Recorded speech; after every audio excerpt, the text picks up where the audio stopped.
Welcome to this week's episode of Financially Speaking. As a local family-built firm, Bushka Retirement Solutions, along with its affiliate companies Bushka Wealth Management and Legacy Tax Solutions, offer one-stop retirement, tax, and legacy planning services to families nearing or already enjoying retirement. Sue Bushka is president of Bushka Retirement Solutions, a retirement planning company helping develop financial, Medicare, and health insurance strategies.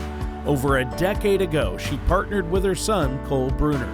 Cole, an investment advisor representative that's held to a fiduciary duty, is president of Bushka Wealth Management, a fee-based registered investment advisory firm providing financial planning and investment management for individuals and businesses.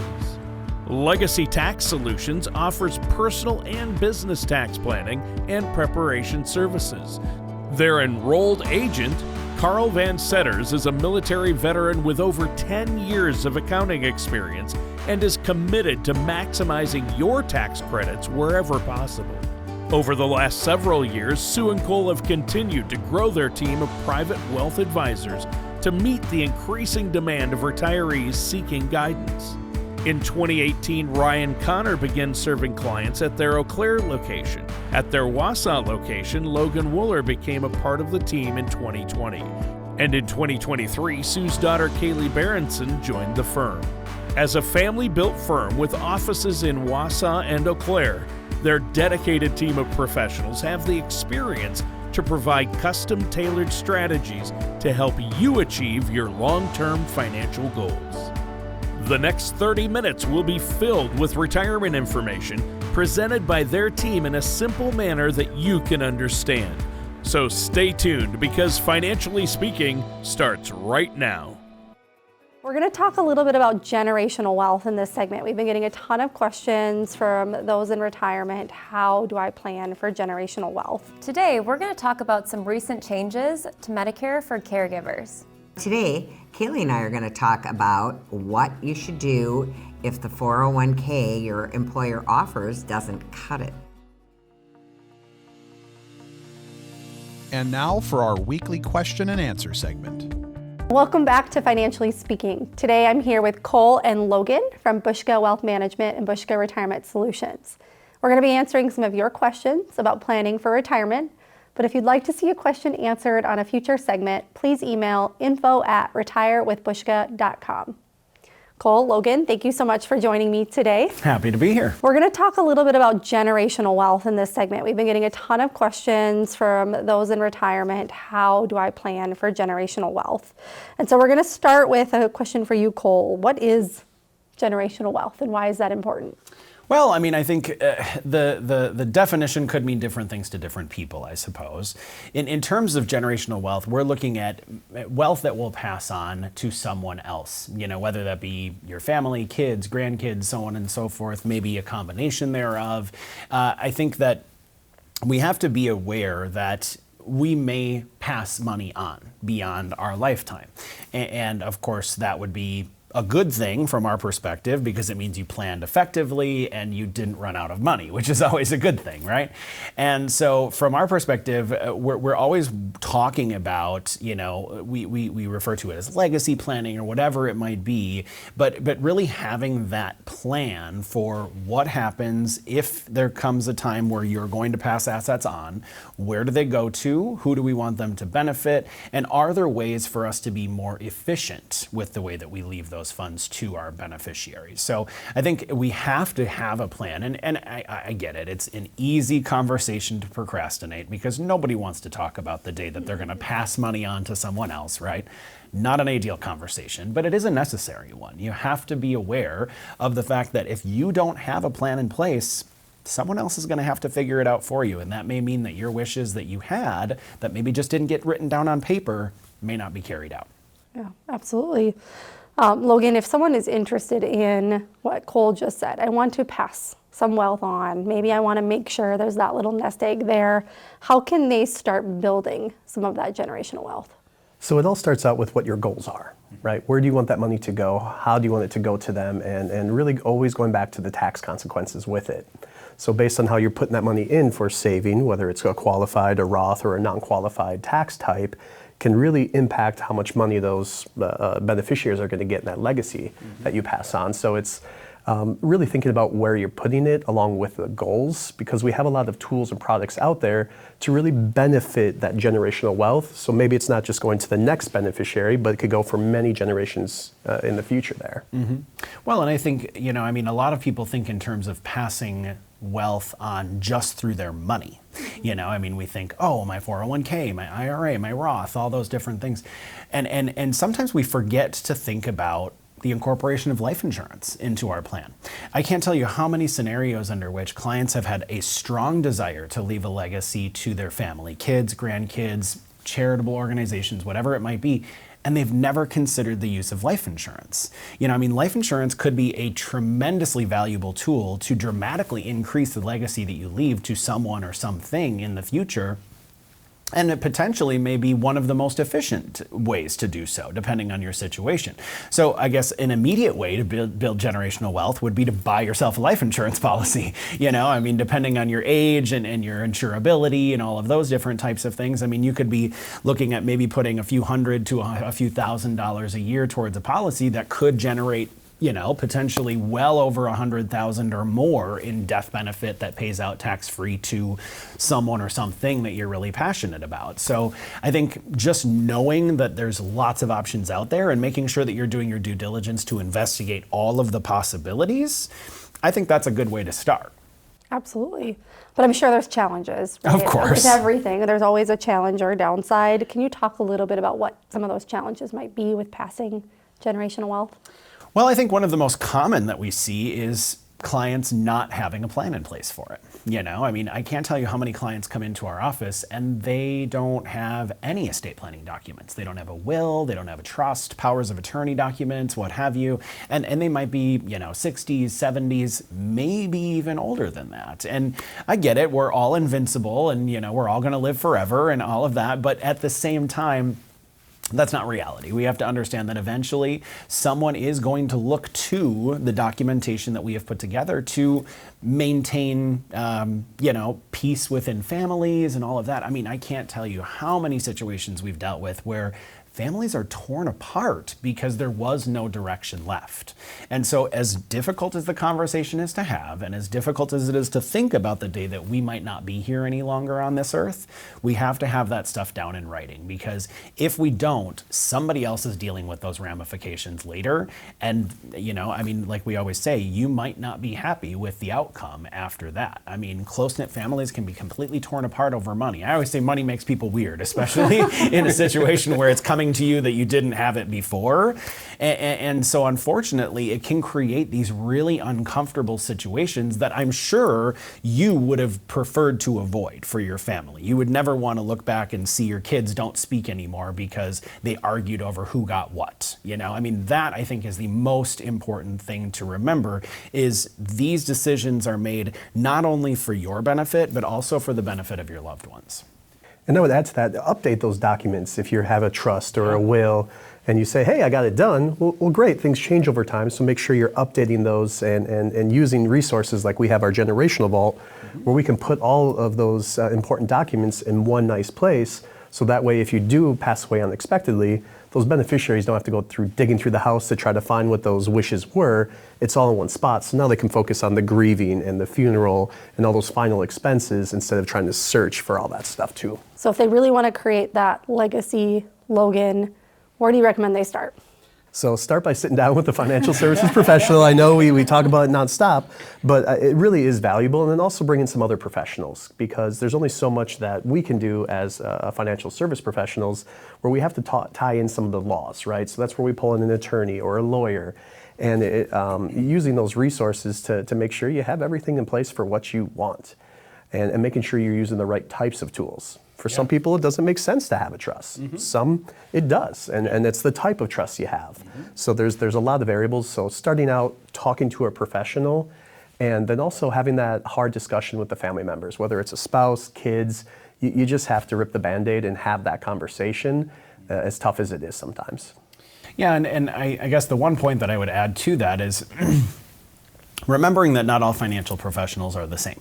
You want to work with an independent financial professional, somebody that's held to fiduciary standards, because what you don't want is to create a plan and be sold a product or have a transactional relationship in that type of a situation. You really want somebody that's going to partner with you and be able to help guide you in all of those different areas and do it from an independent standpoint where they're not incentivized to push, high commission options or anything along those lines. You really want somebody that can look at the big picture and not be beholden to what that company allows them to use, but to really go out and seek the best solution for that unique client circumstance. Wonderful. And really get to have that relationship with that person too. Yeah, of course. Because everyone has different goals. If you're in a family where you have a small family business or a farm, for example, we see a lot in this area, if that's not going to transition onto the kids, how do we want that to transition on? Are we going to rent it out or what's next, right? So just really sitting down with that professional and have them understand what your goals are and really build that relationship. Because again, everybody's strategy is going to be different. Absolutely. Absolutely. Well, you guys have certainly inspired me to preserve family harmony for myself today. So thank you for talking about generational wealth with me. Yeah. And thank you all for joining us. We'll be back with more right after this. Taxes can play a significant role in retirement. After all, they determine how much of your hard-earned savings you get to keep and how much you send to the IRS. But if you're like many savers, you probably don't know the total taxes that you could end up paying. At Bushka Retirement Solutions, we believe information is critical to making informed decisions. So I want to share with you a resource that can help quickly evaluate your potential taxes in retirement. Visit bushkaretirementtaxbill.com to generate your personalized report. And once you've seen your retirement tax bill, let's talk, because there may be ways to improve those numbers. And now, our Financially Speaking weekly topic segment. Welcome back to Financially Speaking. I'm Kaylee Berenson from Bushka Retirement Solutions and Bushka Wealth Management. Today, we're going to talk about some recent changes to Medicare for caregivers. If you're a caregiver or you anticipate you may become one, Medicare has made changes that you should be aware of. An AARP article titled 3 New Ways That Medicare is Supporting Family Caregivers has some very useful information. In April of 2023, President Biden signed an executive order designed to offer support to the country's nearly 48 million caregivers. It included more than 50 directives to federal agencies to identify ways to better support caregivers who provide what the AARP itself estimated in 2021 to be more than $600 billion in unpaid labor caring for family and friends. The first way Medicare is offering support is via payments to provide training to family caregivers. Under a rule that took effect at the beginning of this year, clinical psychologists, nurse practitioners, physical therapists, and other caregivers can bill Medicare for the time that they spend training family caregivers. People who are helping their aging relatives with important jobs like giving injections, managing medications, and changing bandages are now free to ask medical providers questions about what they need to do and how to do it. The article quotes a caregiver who explains that nobody actually tells you how to change an adult diaper for an elderly parent in a hospital bed in a way that's respectful and safe. While most doctors and other medical professionals were willing to offer answers and insights to those caring for a family member or friend, they were often doing so on their personal time. Now, a caregiver can ask a doctor or medical staff for help arranging for physical therapy or occupational therapy, services to make a home safer, training on moving someone in and out of their bed in a safe way, or wound care. Medicare is now providing extra education services for patients with serious medical conditions. This rule permits Medicare to pay for what is called Principal Illness Navigation Services to help patients with high-risk illnesses like cancer, dementia, and HIV/AIDS, and their caregivers understand their condition and their healthcare needs and options. Caring for a loved one or a close friend with a serious illness brings in a mix of emotions. On one hand, you're emotionally devastated for this person that you care about. But on the other hand, you calmly provide them with care and support. These education services are intended for people whose healthcare needs are only going to get more severe. Typically, these people are at high risk for hospitalization, which means their caregiver must also know how to navigate through the vast healthcare system, which is extremely complex. The article notes that these education services are particularly important for caregivers who will be going home with a patient who's being discharged from a hospital's intensive care unit. The final way Medicare is now supporting caregivers is through a pilot project specifically designed for those caring for dementia patients. The program is called Guiding an Improved Dementia Experience, or GUIDE. It includes 24/7 access to a support line, care coordination, caregiver training, and at-home or adult daycare services. Beyond the support line, the pilot program will also help patients and their caregivers better understand how to utilize various medical services that are available to them, as well as ancillary services like meals and transportation. Switching gears slightly, another AARP article shows that 67% of family caregivers struggle to balance caregiving and working. 50% of family caregivers reported going to work late, leaving early, or taking time off from their jobs. 31.8% of family caregivers took a leave of absence from work. 26.9% of caregivers reported going from full-time to part-time or cutting back their hours. 16.2% of family caregivers turned down a promotion. 15.5% of caregivers reported leaving the workforce for a period of time. In my opinion, all of these things can hurt your ability to earn money and save for retirement. This is often a problem for women, as caregiving can often fall on them. And according to a Bankrate article, taking time off for caregiving can often be a reason why women have less money saved for retirement. Conversely, women often live longer, so having less money saved and a longer retirement to fund is a unique challenge. If you're a woman and you're providing care to an elderly family member, there are some ways that you can offset the financial impact that it may have on you. First, you may want to continue to contribute to a retirement account even if you're on a leave of absence or have cut back on your hours. Second, consider that the money that you're saving may not be hiring a professional caregiver, but put that money towards your nest egg.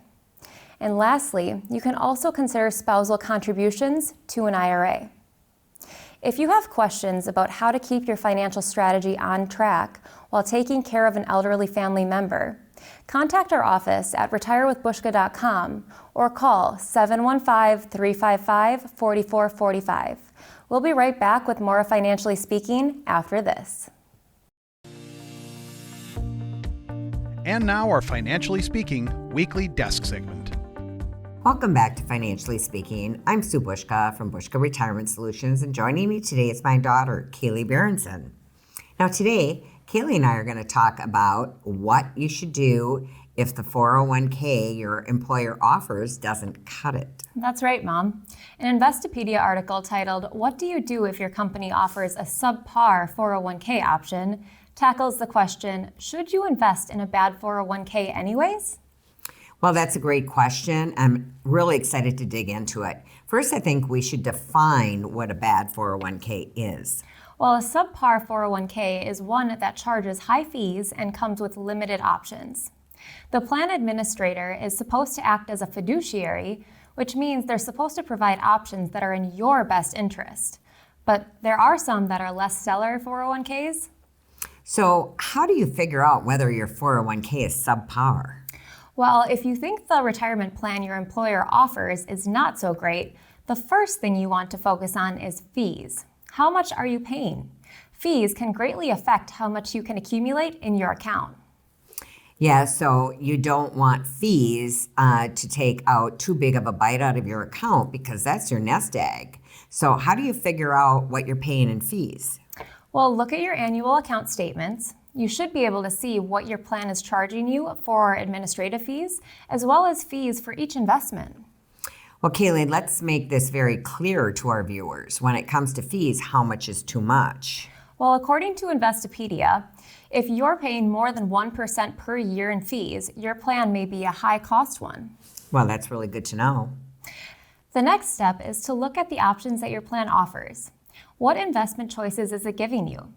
Some employers like to avoid offering too many high-risk options, and some take it to an extreme, which means that you may miss out, as some higher-risk options can also come with bigger rewards. Additionally, if the plan doesn't offer good standard options, that's another indicator that your plan not be a very good one. All right, so say you've looked at your plan and you've discovered that the fees are high and the options are limited. What do you do next? Well, the first step is to have a chat with your boss or the Human Resources Department. When you offer up your critique of the 401k, be specific. Right, and if you go into that meeting saying this 401k sucks, there isn't much that they can do about that. Exactly. If the fee is too high, let them know and ask your employer to address that. It's possible that your boss or HR team will be open to some feedback. Well, by speaking up, you may convince your employer to get a new plan that would help everyone in the company, not just you. And you could be an office hero. That would be cool, but what if the employer won't improve the 401k? Or if for some reason they can't improve it, what should they do then? Well, I think many people may consider opting out altogether, but there is another thing to consider. Does your employer offer a match? And if so, you may want to consider investing to get that match, even if the fees are high. One thing to remember is that the fee probably won't go up, so it probably won't become costly enough to outweigh the benefit of the match. Contributing at least enough to get as much as you can from the employer match may be a good idea. What are some other ways to make the most of an inferior 401k? Well, one thing you can do is choose low-cost index funds. That can help keep fees low. You can also diversify. Invest somewhere other than your 401k.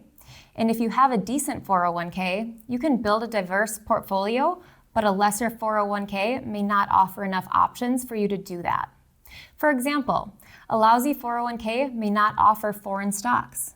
Now, if you can open an IRA and invest in foreign stocks on your own. Exactly. Keep it in mind, though, that IRAs have lower contribution limits, so you won't be able to accumulate quite as much. The tax advantages are similar, however. What about some other options beyond the 401k? If your employer offers you a health savings account, or HSA, consider funding that one. The tax advantages of HSAs are similar to 401ks and IRAs. Now, don't you have to use that money for health-related expenses? You do, but you can hang on to that money, which means that you can use it to pay for healthcare costs in retirement. Now, that's a great idea. According to CNBC, the average couple over 65 spends close to $315,000 on healthcare costs. And if you have that socked away in an HSA, then you're free to use other money for other things. And you can also put money in a regular brokerage account or a mutual fund. Now, those don't have the tax advantages that the IRAs or 401ks or HSAs do. That's true, but the fees may be considerably lower. Your investment options will also be far more plentiful. Well, that's a great point, and you may have to access to unlimited options with a regular mutual fund or brokerage account. So, Kaylee, can your employer force you to put money in a 401k? Well, there are some employers that have automatic enrollment, which means that they take a certain amount from your paycheck and they put it in the 401k for you. But you can opt out. Personally, I think the opt-out system is a good thing. Some people do need to be pushed into saving and may be better off in the long run if their employer enrolls them automatically. But should people opt out if the 401k is subpar? Well, I think that depends. Does your employer offer a match? If so, you may want to stay enrolled. And if you can allow your employer to continue making those automatic contributions while you supplement your savings with an HSA, IRA, or brokerage fund, it may be a good idea to stay enrolled. But if there's no employer match, the fees are high and the options are limited. Well, opting out may be a good idea then. But I would suggest bringing all of this information to a financial advisor who can help you weigh out all of your options. What about 401k matching? Are employers obligated to offer that? They aren't. Matching is something that employers offer to give themselves a competitive edge when attracting new employees. It's not required by law, however, the article says that 85% of employers offer a match of some sort. What percentage would you consider good for a 401k match? Well, the article says that the average 401k match is 4.5%, while the median is 4%. Now, I bet our viewers would love to know which employers are offering more than 4.5%. I mean, if 4.5% is the average, that means some employers have to be offering a bigger percentage. Well, when you're interviewing for a job and you get to see the offer stage, I see no reason at all to ask about these things. What match do you offer? What is the 401k like? Are the fees high? Does it come with a variety of investment options? In my opinion, it's totally fair to ask all of those questions when you're weighing a job offer. I bet those things get overlooked because people get focused on salary and vacation. Those are important as well. So let's sum things up. We're arguing that our viewers should still make contributions to 401ks, even if they're subpar. In general, yes. I would still recommend talking with a financial services professional. A second opinion from an experienced professional can help ensure that you're making the right choices. Well, we're about out of time, Kaylee, and is there anything else you'd like to cover before the end of this segment? Well, let's remind our viewers that they can reach out to us if they have any questions about their retirement plans. Whether you want to get the most out of your bad 401k or out of a good one, we're happy to help you go over any strategy with you. That's right, viewers. If you have any questions about your retirement accounts, contact our office today at retirewithbushka.com or call 715-355-4445. And with that, we're out of time. We'll be right back with more of Financially Speaking after this. Thank you for tuning in to this week's edition of Financially Speaking. We're glad you were able to join us today, and we hope you learned some useful retirement tips along the way. On today's show, we covered a number of important topics, and hopefully we did so in a manner that was easy for you to understand. This is the same way that we communicate to our clients when we meet with them in person. Remember, with the help of the right financial services professional, you can create a quality retirement, and our team is here ready to help. Right now may be a great time to get a second opinion on your retirement plan. Call us at 715-355-4445 or go to retirewithbushka.com to continue your retirement education, catch up on previous episodes of our TV and radio show, or schedule your complimentary, no-obligation consultation. If you have any questions or comments about today's show, call us at 715-355-4445 or feel free to send us an email at info@retirewithbushka.com. Join us next week at the same time and same place for another episode of Financially Speaking.